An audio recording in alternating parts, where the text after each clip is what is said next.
आइए चर्चा करते हैं तूफान कैसे बनते हैं। कौन से ऐसे परिवर्तन है प्रकृति में जिनके कारण तूफान बनते हैं। समुद्र में आने वाले तूफान और स्थल में उत्पन्न होने वाले तूफानों में क्या अंतर है। साइक्लोन क्या है, हरिकेन क्या है, टाइफून क्या है और टॉर्नेडो क्या है, इसके बारे में थोड़ा हम लोग चर्चा करते हैं। तो सबसे पहले आइए देखते हैं, थोड़ा भारत का मैप बनाते हैं।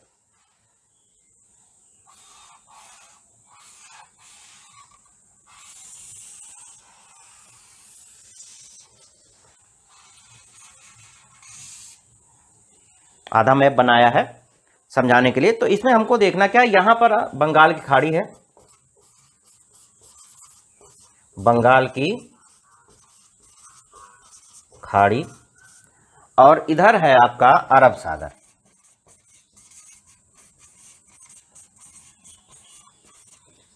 तो अभी जो तूफान आया है ताउते, इसके परिप्रेक्ष्य में हम लोग चर्चा करेंगे।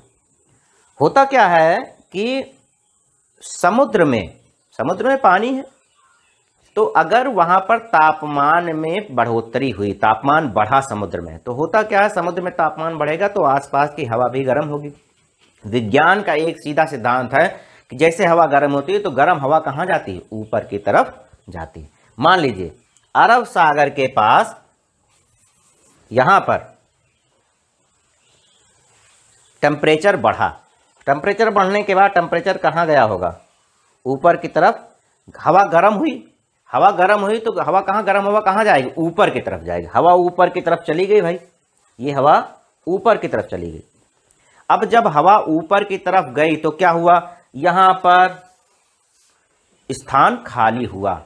भाई हवा तो यहां की चली गई, मान लीजिए मैं इसको ऊपर ले जा रहा हूं, मान लीजिए यहां पर मैं ले जा रहा हूं, समुद्र था, मान लीजिए यहां पर खूब पानी था यहां पर भरा, वायु तो ऊपर है ही है।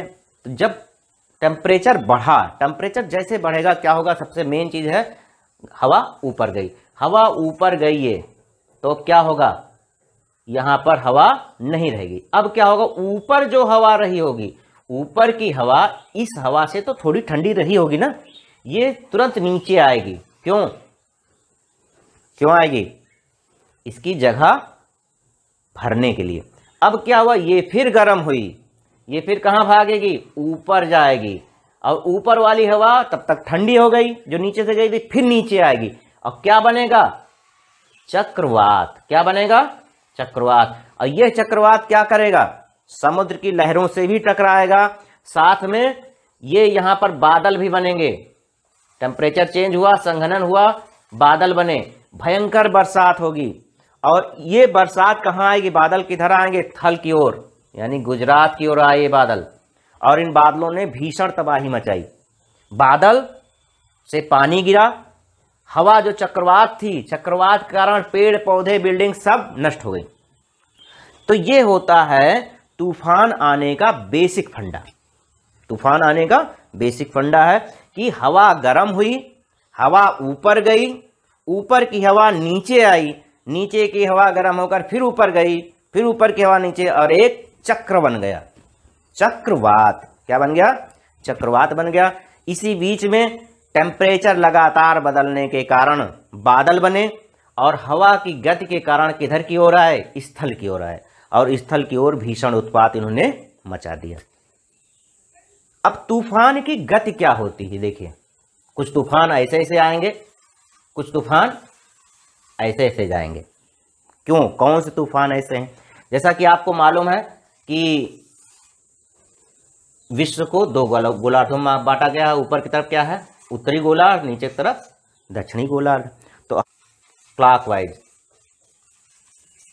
दक्षिणी गोलार्ध में क्लॉकवाइज आते हैं, एक याद रखिएगा, दक्षिणी गोलार्ध में कैसे आते हैं, क्लॉकवाइज आते हैं। तो उत्तरी गोलार्ध में कैसे आएंगे, रटने की जरूरत नहीं है, उत्तरी गोलार्ध में एंटी क्लॉकवाइज आएंगे। तो हम लोग देखते हैं कि अरब सागर का तूफान ज्यादा घातक होता है या बंगाल की खाड़ी के तूफान ज्यादा घातक होता है।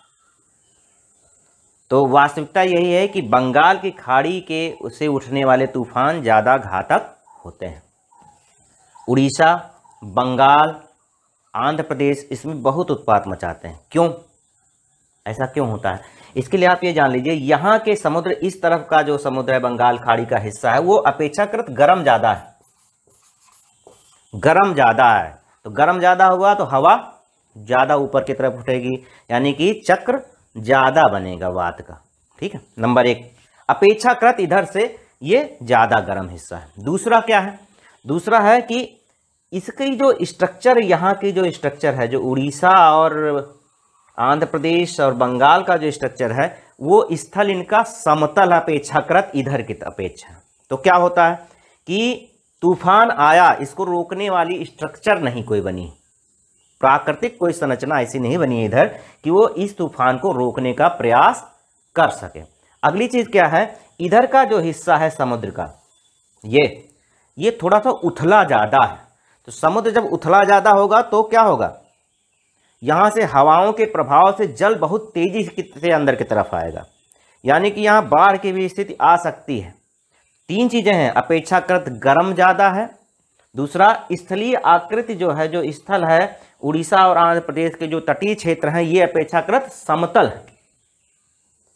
एक चीज़ और है कि ये बहुत ही घातक होंगे, यहाँ से उठने वाला तूफान बहुत ज़्यादा घातक होता है। लेकिन अब की बार कुछ उल्टा भी हो गया, अरब सागर से उठने वाला तूफान इतना घातक क्यों हो गया? तो पहले अरब सागर के तूफान के बारे में जानेंगे कि ये बंगाल की खाड़ी से उतना ज़्यादा उत्पात क्यों नहीं मचा पाते। उसका कारण क्या है कि अक्सर अरब सागर से उठने वाले तूफान भारत की तरफ नहीं आते, ये किधर चले जाते हैं? ओमान की तरफ चले जाते हैं, अरब देशों की तरफ चले जाते हैं। लेकिन इधर पिछले 4 सालों से पता नहीं क्या बात हुई, पता नहीं क्या बात नहीं, यहाँ पर क्या हुआ है, पिछले 4 सालों में अरब सागर के तूफान इसलिए ज़्यादा घातक होते गए हैं क्योंकि ग्लोबल वार्मिंग जो फैक्टर है, यहाँ पर दर्ज किया गया है कि टेम्परेचर लगभग 1.4 डिग्री सेंटीग्रेड बढ़ा है। इस एरिया में 1.4 डिग्री टेम्परेचर बढ़ा है।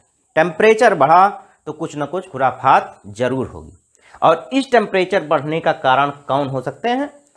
ऑब्वियस है कि मनुष्य ही है ना।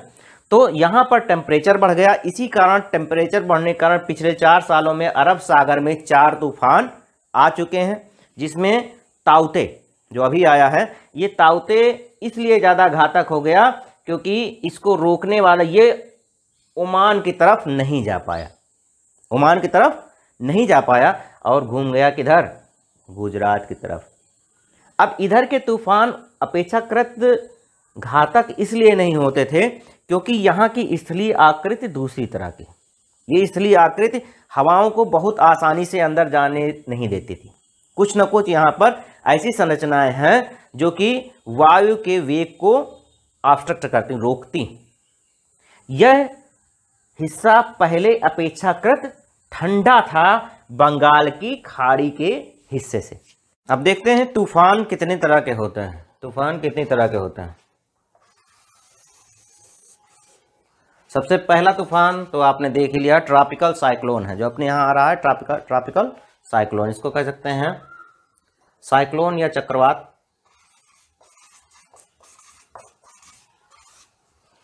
चक्रवात हो गया। दूसरा हरिकेन,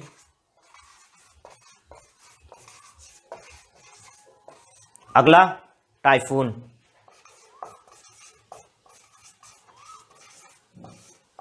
ये सभी साइक्लोन के ही उदाहरण हैं। ये सभी क्या हैं? साइक्लोन के ही उदाहरण हैं और समुद्र के कारण इनकी उत्पत्ति हुई है, समुद्र के कारण इनकी उत्पत्ति हुई है।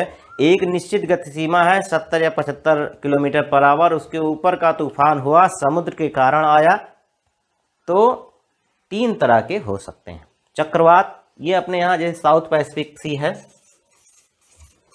साउथ पैसिफिक रीजन है, साउथ पैसिफिक रीजन, या आप कह सकते हो ये हिंद महासागर का, इंडियन ओशन का जो एरिया है, इंडियन ओशन के एरिया में भारत, पाकिस्तान, अरब देश इनसे प्रभावित होंगे चक्रवात से, जैसे इस समय ताउते।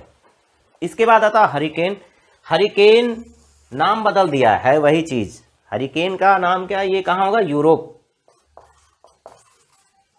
यूरोप और यूरोपियन कंट्रीज और अमेरिका, अमेरिका, पूरा अमेरिका जो हिस्से कवर होगा, नॉर्थ अमेरिका और साउथ अमेरिका, पूरा रीजन अमेरिका लिख सकते हैं, पूरा north and south America, Canada सहित। इसके बाद आता है टाइफून। टाइफून भी एक रीजन है जिसमें आता है जापान, चीन, इधर के जो बाकी हैं जापान, चीन, फिलीपींस, इंडोनेशिया,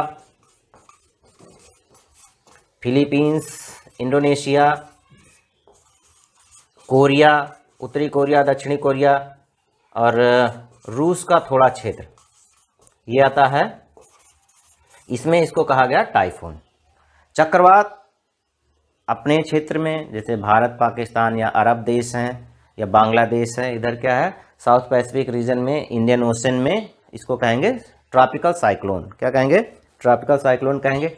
हरिकेन कहाँ कहेंगे? नाम दिया गया हरिकेन यूरोप और अमेरिका में, और टाइफून नाम दिया गया है जापान, चीन, फिलीपींस, इंडोनेशिया और रूस में। आप देख रहे हैं कहीं ना कहीं कोई ना कोई सीमा जो है, किसी न किसी देश की सीमा, जहाँ समुद्र की सीमाएं हैं वो इससे प्रभावित हो रहे हैं। इसके बाद आता है एक टॉर्नेडो। क्या आता है? टॉर्नेडो। टॉर्नेडो ऐसा तूफान है, इसको हिंदी में कहते हैं बवंडर। तो ये जो है बवंडर, अपने यहाँ भी छोटे छोटे बच्चे आप लोग देखते होंगे गांव में, बवंडर थोड़ा सा उठता है ऐसा, सब लोग डर के भाग जाते हैं, छोटा सा। तो बवंडर क्या होता है? स्थलीय क्षेत्र में बवंडर उठता है, लेकिन यहाँ पर उठने वाले, अपने देश में उठने वाले बवंडर उतने ज़्यादा प्रभावी नहीं है। मुख्य रूप से यूएसए और यूके इससे प्रभावित होते हैं, यूएसए और यूके प्रभावित होते हैं टॉर्नेडो से।